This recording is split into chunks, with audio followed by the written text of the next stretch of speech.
Vamos falar de Blueberry, de Charlier e Giraud. O Giraud, que é o pseudônimo do Moebius. Moebius, pra quem não sabe, ele foi o desenhista da Marvel também. Se não me engano, foi Surfista Prateado, junto com Stan Lee. Por que Blueberry? Blueberry seria uma referência ao uniforme do Tenente Blueberry, do Mike Blueberry. O Blueberry vem de uma fruta, em inglês, em português se chama mirtilo, que é uma frutinha azul. Nesse encadernado, ele tem 3 histórias. Ele reúne aqui praticamente, sei lá, mais da metade é só em um arco da história. A primeira história se trata de uma tribo que foi incriminada por outros indígenas, que seriam os mexicanos, os indígenas mexicanos, que os apaches levam a culpa desse crime, desse sequestro feito pela essa tribo mexicana. E como que os apaches, eles tinham feito uma trégua, e isso com os apaches, na verdade era tudo que o comandante do Blueberry precisava, porque ele é um cara extremamente racista com os indígenas.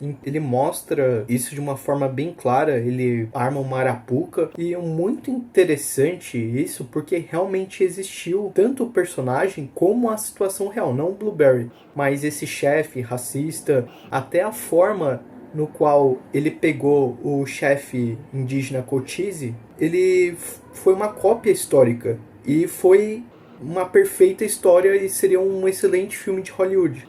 Então a gente vê que esses elementos históricos se misturam com a ficção, e o Moebius, ele engrandece tudo isso para a narrativa. E é interessante também a forma que é abordado os indígenas. Então nem todos os indígenas são bons, nem todos os brancos são bons. Ele realmente tenta trazer uma complexidade um pouco maior. E lembrando da época, hein, pessoal? 1963 a 1968. Eu li o Demolidor, o encadernado, né, que é do Frank Miller, e eu acho que é até um pouco posterior disso, mas a narrativa é infinitamente inferior a isso. O Demolidor foi uma das piores coisas que eu li na minha vida, pelo amor de Deus, que coisa horrível era aquela. Aqui tem muito texto, mas de forma alguma o texto ele deixa a desejar, é muito prolixo. Eu só tenho algumas ressalvas quanto à história 2. Vou tratar um pouco mais pra frente, voltando pra história 1. Então, tanto os indígenas como os homens brancos, né, os casacas azuis, como que eram retratados na trama, eles têm pessoas boas e ruins, e aqueles que querem a guerra a todo custo, e aqueles que tentam manter a paz. O que é muito interessante. Então, com toda essa reviravolta, com essa trama de uma vingança, uma certa intolerância dos dois lados, mas ainda assim a gente sente que é um pouco plano os personagens, plano aquele que não tem muito desenvolvimento do caráter, a gente não sabe muito dos planos, da trama. É mais ou menos o que acontece aqui. Sim, a gente consegue ver alguns traços de personalidade do Blueberry, mas isso ainda é mais ou menos trabalhado.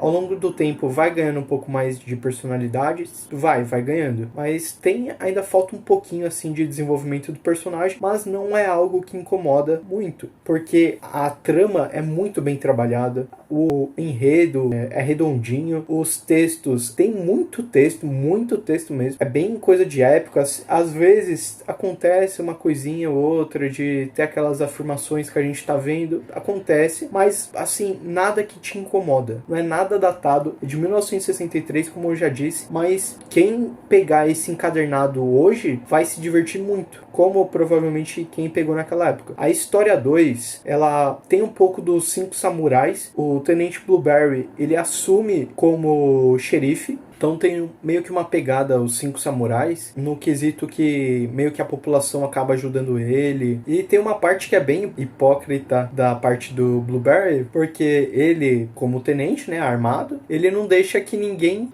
entre na cidade armado. Então ele parece os deputados do PSOL, que anda armado, mas é contra a população tá armada, né? Só pode armar o bandido. E outra parte um pouco autoritária assim do Blueberry também seria o quesito de eu vou salvar vocês de vocês mesmos. É isso que a gente ouviu várias vezes, né? E geralmente essas pessoas são as que fazem merda. Então, o encadernado é bem legal, vale a pena, recomendo pra todo mundo. E a terceira história estão caçando no território dos indígenas. Isso daí não é uma outra tribo, não são os Apaches.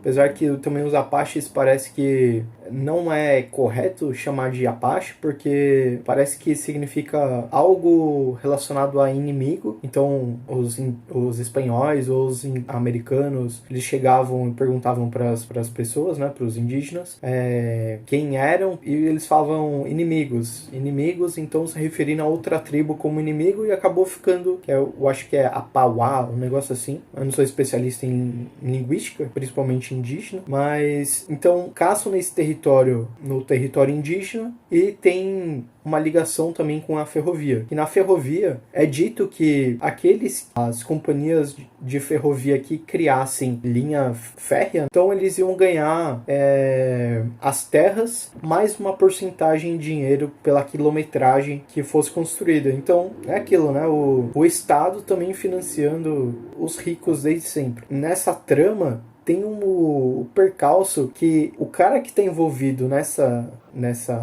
linha ferroviária, ele que na verdade é o caçador.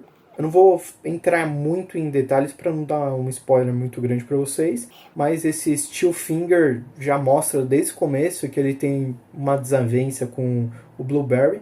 Então aquela desavença que começa entre o Blueberry e o Steelfinger, o dedo de aço, né? Os dedos de aço, ele se estica de uma forma que vai cada vez mais tensionando, e aí você fala, putz, meu Deus, o que será que vai acontecer? E é muito boa essa história também. Teve gente que falou que a história 2 é um pouco mais apagada, assim. Se você comparar em relação aos eventos, né, a tensão que é criada na primeira e na terceira história, realmente acontece menos coisa, mas também é uma história mais curta, mas pra mim não perde o brilho. O volume 3, ele traz do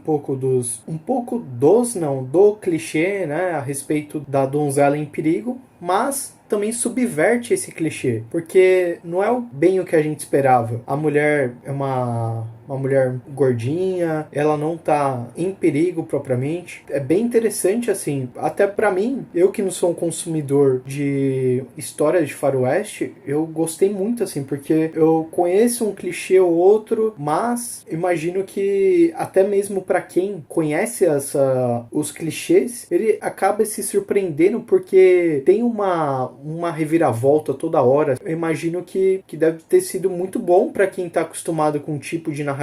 É interessante porque o Blueberry, eles quer a paz, tem um inimigo que não quer, essa ação do inimigo vai gerar um impasse com os indígenas e ele vai tentar retomar essa paz, ele vai querer retomar o status quo, a ordem. Tem sempre o caos, então o Blueberry, como representante da lei, ele é a ordem, mas ele simplesmente não conseguiria exercer tudo o que ele precisa, fazer todas essas funções que ele precisa, sendo propriamente a ordem. Então, ele é a ordem, mas ele tem esse flerte um pouco com o caos para gerar a ordem. Ele é um justiceiro porque ele está além da lei. Porque já que a lei, a burocracia não consegue resolver, ele é esse indivíduo que faz as coisas acontecer. O arquétipo dele é do herói. Ele tem o arquétipo do herói, ele resolve tudo sozinho. Ele realmente é o cara que vai mudar toda a situação de uma guerra, ou seja, do bar, de uma cidade. Ele sempre anda sozinho, né? Tem as concessões um pouco, porque ele é do exército, mas dificilmente ele fica junto com o exército. A gente consegue aceitar isso porque é bem estabelecido. Sempre ele precisa fazer uma missão à parte.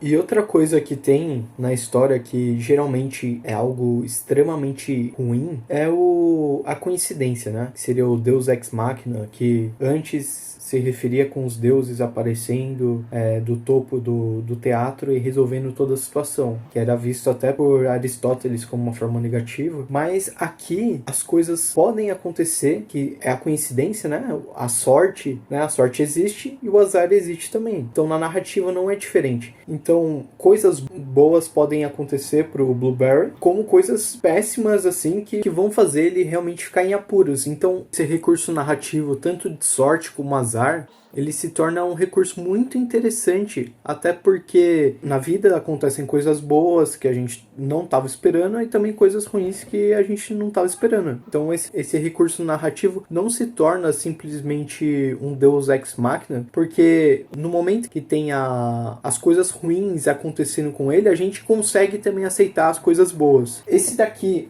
com certeza vai entrar para as melhores leituras de quadrinhos do ano. Recomendo fortemente esse daqui. E quando puder, com certeza vou pegar o 2. Que vocês podem adquirir através dos meus links, que vão estar na descrição. Um forte abraço. Então, imagine.